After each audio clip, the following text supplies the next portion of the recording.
రెడ్డి గారు 5 సంవత్సరాల పరిపాలన చేసినప్పుడు పోలవరం నత్తనడకన నడిచిందని, ఇప్పుడు చంద్రబాబు నాయుడు గారు గత 9 మాసాల క్రితం అధికారంలోకి వచ్చిన దగ్గర నుంచి శరవేగంతో పరుగులు తీస్తుందని రాస్తున్నారు, ఆయన చెబుతున్నాడు. అంతేకాదు, రాష్ట్ర విభజన తర్వాత కూడా చంద్రబాబు నాయుడు గారు అధికారంలోకి వచ్చినప్పుడు 2014లో ఆయన మళ్ళా ఓటమి పాలు అయ్యేంత వరకు కూడా పోలవరం పరిగెత్తిందని, శరవేగమని పుంఖాలుగా ఫస్ట్ పేజీలో వార్తలు రాశారు. ఒకానొక సందర్భంలో 2018కి పూర్తి చేసి 2019 ఎన్నికలకు వెళ్తాం, పూర్తి చేయండి అసలు ఎన్నికలకే వెళ్ళాం, చంద్రబాబు నాయుడు గారు అపర భగీరథుడు అని ప్రజల చేత అనిపించుకుని వెళతాం అని గొప్పలు చెప్పారు అప్పుడున్నటువంటి ఇరిగేషన్ శాఖ మంత్రి గారు. సరే, మళ్ళా ఇప్పుడు ఆయనకు అవకాశం వచ్చింది చంద్రబాబు నాయుడు గారికి.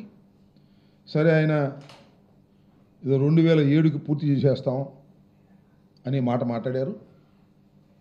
సరే, ఆయన మేము ఇప్పుడు పూర్తి చేస్తాం, అది చేస్తాం, ఇది చేస్తాం అని ఆయన గొప్పలు చెప్పుకుంటే అది వేరే అంశం. కానీ జగన్మోహన్ రెడ్డి గారి ప్రభుత్వం మీద బురదలేటటువంటి కార్యక్రమాలు అవకాశం దొరికినప్పుడల్లా చేస్తున్నారు.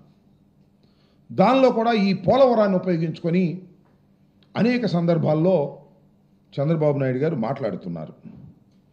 ఆయన ఏమంటారంటే 2019 తర్వాత ప్రజలు మమ్మల్ని దించేశారు, కానీ మమ్మల్ని మళ్ళా తిరిగి అధికారంలోకి తీసుకొచ్చినట్టయితే 2020కే మేము పోలవరాన్ని పూర్తి చేసేవాళ్ళం అని అంటున్నాడు. ఇందాకే పోలవరంలో మాట్లాడుతూ 2018కి పూర్తి చేస్తానని చెప్పాడు. 2019లో మళ్ళీ తిరిగి ఆయన అధికారంలోకి తీసుకొచ్చినట్టయితే 2020-21 కల్లా పూర్తి చేసేవాడట. ఇప్పుడంతా కూడా జగన్మోహన్ రెడ్డి గారు 5 సంవత్సరాల పరిపాలనలో విధ్వంసం చేసేశారట, పోలవరాన్ని సర్వనాశనం చేసేశారట. అప్పుడప్పుడు అంటున్నాడు కదా, రాష్ట్రంలో కూడా 14 లక్షల కోట్ల రూపాయలు అప్పు చేసి రాష్ట్రాన్ని సర్వనాశనం చేశారు అని. చివరికి లెక్కలు చూస్తేనేమో 6,000 కోట్లు. పచ్చి అబద్ధాలు, పచ్చి అసత్యాలు చెప్పి జగన్మోహన్ రెడ్డి గారి మీద బురదలాలనేటువంటి కార్యక్రమాన్ని చేస్తున్నారు. అదే పద్ధతిని ఇవాళ చంద్రబాబు నాయుడు గారు పోలవరంలో కూడా అదే పద్ధతిని అనుసరిస్తూ ఉన్నారు. చంద్రబాబు నాయుడు గారు 4వసారి ప్రమాణ స్వీకారం చేసిన తర్వాత ఒకసారి వెళ్ళాడు, మళ్ళీ ఇప్పుడు వెళ్ళాడు. పచ్చి అబద్ధాలు చెప్పేటటువంటి కార్యక్రమం చేస్తున్నారు. నేను అనేక సందర్భాల్లో ఇంతకు ముందు కూడా ప్రశ్నించా చంద్రబాబు నాయుడు గారిని, ఇప్పుడు కూడా అదే మళ్ళా ప్రశ్నిస్తా. ఎందుకంటే మళ్ళా చంద్రబాబు నాయుడు గారు అవే మాటలు చెప్తున్నారు కాబట్టి. నేను ఒక్క విషయాన్ని గౌరవనీయులైనటువంటి చంద్రబాబు నాయుడు గారిని, రాష్ట్ర ముఖ్యమంత్రి గారిని, 4వసారి ముఖ్యమంత్రిగా ప్రమాణ స్వీకారం చేసినటువంటి అనుభవశాలి, ది టాలెస్ట్ పర్సనాలిటీ అని చెప్పుకుంటారు, చాలా పెద్ద మనిషి అని చెప్పుకుంటారు. ఆయన్ని నేను ఒక్క ప్రశ్న ఈ సందర్భంగా అడగదలుచుకున్నా.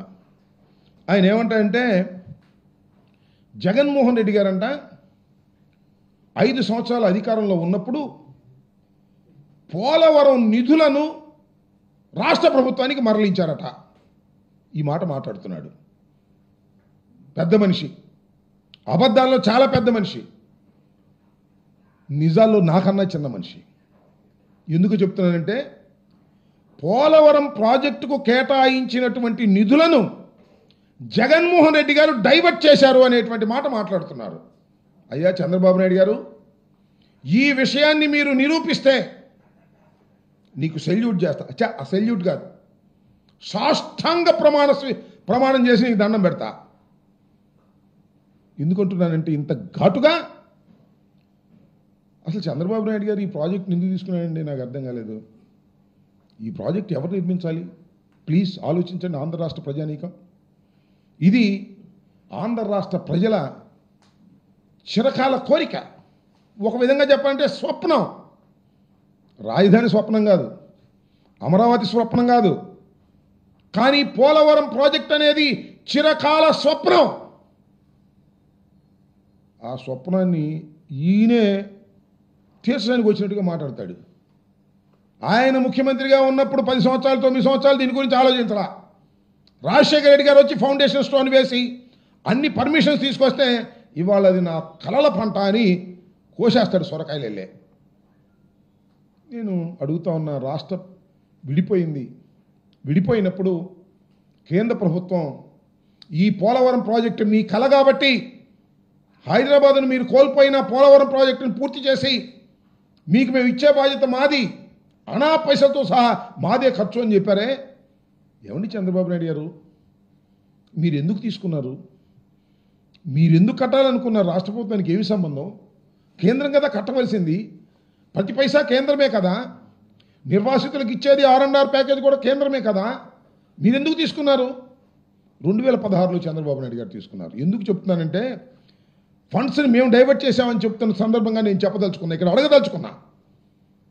అసలు ఏంటో షరతు తెలిసే చంద్రబాబు నాయుడు గారు తీసుకున్న షరతు, ముందు రాష్ట్ర ప్రభుత్వం ఖర్చు పెట్టింది, వాళ్ళు రీఎంబర్స్మెంట్ ఇస్తారు. అంటే మనం ఒక 1000 కోట్లు ఖర్చు పెట్టామనుకోండి, ఈ 1000 కోట్లు కూడా లెక్క చూసి, అయ్యా మీరు ఖర్చు పెట్టి మన నిజమేను, మీ రాష్ట్ర ఖజానా నుంచి ఇదిగో ఈ 1000 కోట్లు తీసుకొని నేను ఇస్తారు. నేను అడుగుతా ఉన్నా, ముందు మనం ఖర్చు పెట్టిన తర్వాత, అర్థమవుతుందా మీ అందరికీ? ముందు మనం ఖర్చు పెట్టిన తర్వాత వాళ్ళు రీఎంబర్స్మెంట్ ఇస్తే డైవర్ట్ చేసే అవకాశం ఎక్కడుంది చెప్పండి? వాళ్ళు ముందు కేటాయిస్తే కదా డబ్బులు. అయ్యా మీ పోలవరం ప్రాజెక్టు 50,000 కోట్లు అవుతుంది, ఇదిగో ఈ 50,000 కోట్లు మీకు మేము ఇస్తున్నాం అంటే కదా మనం డైవర్ట్ చేసేది. ముందు మనం ఖర్చు పెడితే, ఎక్కడి నుంచి? రాష్ట్ర ఖజానా నుంచి ఖర్చు పెడితే, ఆ ఖర్చు పెట్టిన డబ్బులు నిజంగా ఖర్చు పెట్టారా లేదా అని Polavaram project authority CWC check చేసి అప్పుడు మనకు డబ్బులు ఇస్తారు. ఎట్టా చంద్రబాబు నాయుడు గారు అసలు ఇట్లా ఆ ఫండ్స్ని డైవర్ట్ చేయడానికి ఎక్కడ అవకాశం ఉంటుంది చెప్పండి? ముందు మనం ఖర్చు పెడితే వాళ్ళు డబ్బులు ఇస్తే అర్థం కావట్లేదా సామాన్యులకి?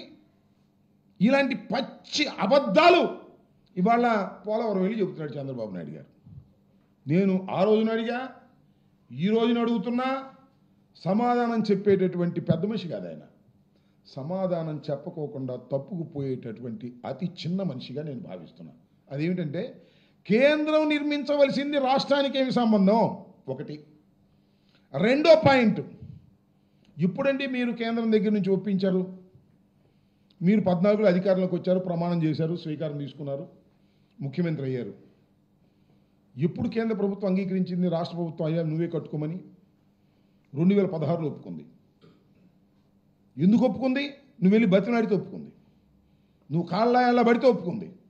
అయ్యా మేమే కట్టుకుంటాం సార్, డబ్బులు మీరేవ్వండి, ముందు మేము డబ్బులు ఖర్చు పెడతాం రాష్ట్ర ప్రభుత్వం, తర్వాత మీరిద్దరు. ఎందుకు ఇవన్నీ?